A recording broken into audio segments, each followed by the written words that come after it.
سيدة من أزفون تقول: أرجو من سيادتكم أن تدعو لأمي المجاهدة مروان فطة وخالتي جوهرة من بلدية آجرو آزفون. اللهم احفظها بحفظك واسترها بسترك واجعلها تحت حمايتك.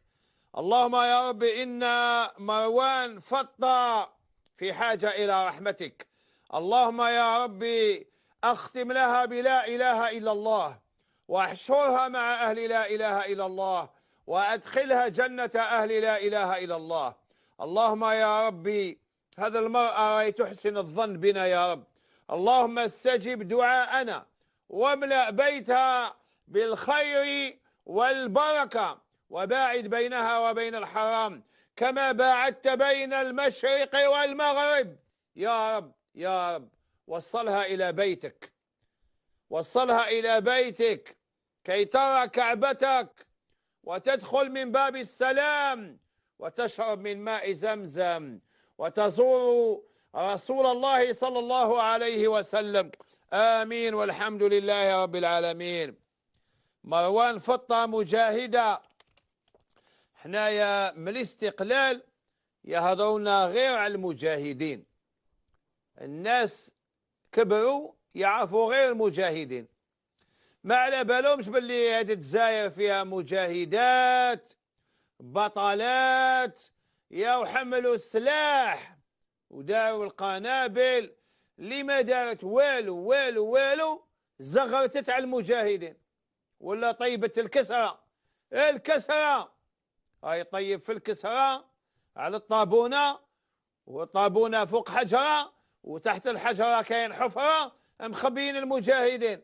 هذو كاع الناس خاصة النساء تاع الجبال والأرياف والدواور كاع مجاهدات.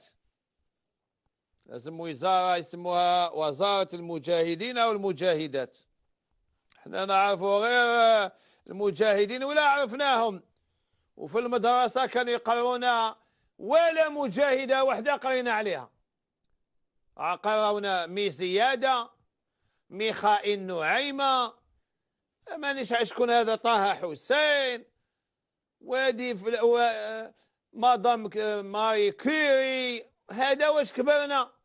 ما قراوناش على المجاهدات في المدرسة الجزائرية والو، حتى التاريخ ما. يا واحكي لي انا على التاريخ تاع الجزائر، تاريخ قسنطينة، عنابة، جيجل، معسكر عين دفلة، تيزي وزو، بجاية، اضرار، تندوف، اولف. احكي لي على الجزائر، يحكيونا على ميترنيخ والبندقية والحرب العالمية الأولى والحرب العالمية الثانية واليابان وهذه. واش دخلني في اليابان؟ علمني الجزائر قبل كي نعرف بلادي وبا نعرف اليابان. حسبنا الله ونعم الوكيل. حبيت نعطي 10/10، الله يفكرنا في الشهادة، 10/10 لوزارة التعليم التي برمجت الاحتفال بالمولد النبوي في الابتدائيات.